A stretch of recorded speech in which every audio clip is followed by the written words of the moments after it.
Vomit வர மாதிரி இருக்குது அப்படின்னு சொல்லி சொன்னால், நான் ஜெபம் பண்ணிவிட்டு சொல்லிட்டு போனேன், ஜெபம் பண்ணிக்க சாமி எல்லாம் சரியாயிரும் அப்படின்னு சொல்லிட்டு நான் போயிட்டேன், வேலைக்கு போயிட்டேன். நான் வேலைக்கு போயிட்டு அங்கே வேலை பார்த்துட்ருக்கேன். 1 மணி இருக்கும். 1 மணியா 12 மணிக்கு மேலே ஃபோன் பண்ணுறாங்க, அந்த மாதிரி கிறிஸ்காவுக்கு ரொம்ப உடம்பு சரியில்லை அப்படின்னு சொல்லி ஃபோன் பண்ணுறாங்க. அப்புறம் உடம்பு சரியில்லைன்னு பக்கத்தில் தீபிகான்னு சொல்லிட்டு ஒரு பொண்ணு இருக்குது, அந்த பொண்ணும் இன்னொரு பொண்ணு பாரதின்னு சொல்லிட்டு ஒரு பொண்ணு, அந்த பொண்ணு 2 பேரும் என்ன பண்ணியிருக்காங்க, ஹாஸ்பிட்டல் கூட்டிகிட்டு போயிருக்காங்க. இது இங்கே ஆஞ்சநேயர் கோயிலில் இருக்கிற ஜிஹெச்சுக்கு ஹாஸ்பிட்டல் கூட்டிகிட்டு போயிருக்காங்க. அங்கே போனதுக்கு அப்புறம் ரொம்ப அந்த பிள்ளை டயர்டாகி மயக்க நிலையே இருந்திருக்கு. அங்கே போய் பார்த்தோன்னே அவங்க சொல்லியிருக்கிறாங்க, ரத்தமே இல்லை, இது நீங்கள் உடனே வந்து பெருச்சிபாளையம் ஜிஹெச்சுக்கு திருப்பூருக்கு கூட்டிகிட்டு போங்க அப்படின்னு சொல்லியிருக்காங்க.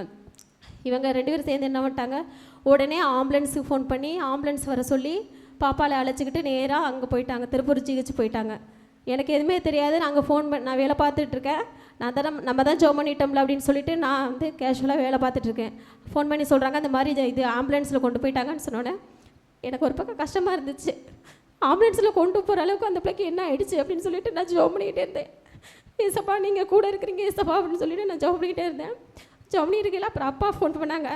அப்பா அதை கொண்டே போயிட்டாங்க. அப்பாவுக்கு வந்து இந்த மாதிரி உடம்பு சரியில்லை அப்படின்னு சொல்லி சொன்னோன்னே, எங்கம்மா இருக்குது அப்படின்னு ஹாஸ்பிட்டலில் வேலை பார்த்துட்டு இருக்கப்பா அப்படின்னு சொன்னோன்னே, அதுக்கப்புறம் அப்பா எனக்கு முன்னாடியே அங்கே போயிட்டாங்க. எனக்கு முன்னாடியே போயிட்டு பாப்பாவுக்கு ஜெபம் பண்ணிவிட்டு பார்த்துட்டு நான் போகல, அப்பா பார்த்துட்டு கீழே வந்துட்டாங்க. வந்துட்டு எப்படிப்பா இருக்கிறா அப்படின்னு கேட்டேன். நல்லா இருக்கிறாம்மா அப்படின்னு சொல்லி சொன்னாங்க. நான் ஜெபம் பண்ணிகிட்டே தான் இருந்தேன், ஏசப்பா நீங்கள் கூட இருக்கிறீங்க ஏசப்பா, எனக்கு பயம் இல்லை அப்படின்னு சொல்லிட்டு நான் ஜெபம் பண்ணிகிட்டே தான் போனேன். அதுக்கப்புறம் உள்ள போய் பார்த்தோன்னே படுத்துருந்துச்சு, ட்ரிப்ஸ் ஓடிட்டு இருந்துச்சு. ஜிஹெச்லேயே வந்து 3 நாள் அட்மிஷன் போட்டால் 3 நாளுக்கு அப்புறம் 3 நாள் வச்சுருந்து தான் விடுவாங்க. மறுநாள் எனக்கு திருவிருந்து இருக்குது. என்ன ஏசப்பா எனக்கு திருவிருந்திருக்கே, சர்ச்சுக்கு போகணுமே, இது நாள் இப்படி நடக்குது அப்படின்னு சொல்லிட்டு நான் ஜெபம் பண்ணிக்கிட்டே இருந்தேன்.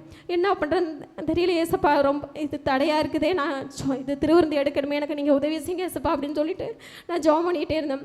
அங்கே போனால் இது பாஸ்டப்பா கேட்டாங்க, என்னம்மா நல்லா இருக்கா என்னன்னு சொல்லி கேட்டாங்க. இல்லைப்பா இன்னும் அப்படியே மயக்கமாக தான் இருக்கா அப்படின்னு சொல்லி சொன்னேன். அன்றைக்கி நைட்டு கூட எனக்கு மனசு சங்கடமாக இருக்குது. காலைல திருவிருந்து மனசு ரொம்ப வேதனையாக இருக்குது. அங்கே உட்காந்துக்கிட்டு ஹாஸ்பிட்டலில் நாளைக்கு திருவிருந்து இருக்குது ஏசப்பா, எனக்கு நீங்கள் உதவி செய்யுங்க, நீங்கள் உதவி செஞ்சால் மட்டும்தான் நான் திருவிருந்து எடுக்க முடியும் அப்படின்னு சொல்லிட்டு ஜெபம் பண்ணிக்கிட்டே இருந்தேன். அங்கே டாக்டர் மறுநாள் காலையில் டாக்டர் வந்தாங்க.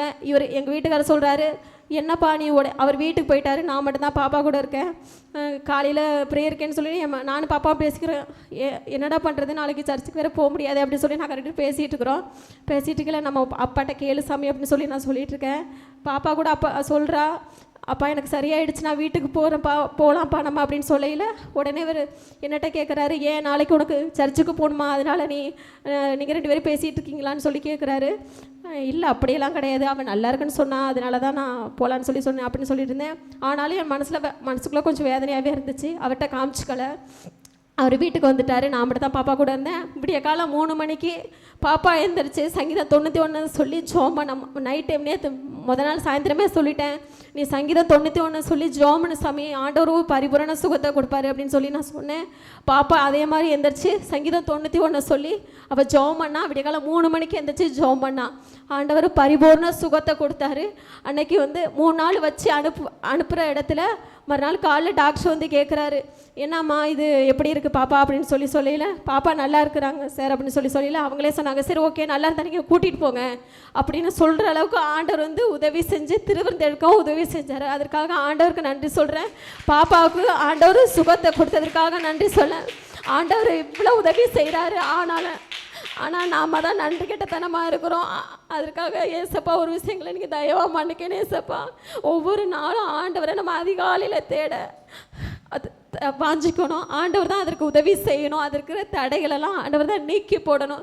எப்போ அதிகாலை பிரேரணா வந்தாலும் ஏதாவது ஒரு தடைகள் வந்துகிட்டு இருக்குது. ஆண்டவர் அந்த தடைகளை நீக்கி போட்டு தடைகளை உடைத்து போடுகிறவர் நம்மளுக்கு முன்பாக கடந்து சென்று எல்லா தடைகளும் உடைத்து போடணும். ஆண்டவருக்கு கோடான கோடி நன்றி. பிள்ளைக்கு பரிபூர்ண சுகத்தை கொடுத்ததற்காக நன்றி. திருவிந்தெடுக்க இயேசப்பா உதவி செஞ்சதற்காக கோடி நன்றிகளை நான் ஏறெடுக்கிறேன். நல்ல கரங்களை தட்டி நம்ம ஆண்டவருக்கு நன்றி சொல்லுவோம். ஆமாம், சாட்சி பார்த்தீங்களா எப்படின்னு பார்த்தீங்களா? என்ன சர்ச்சுக்கு போகணுமா?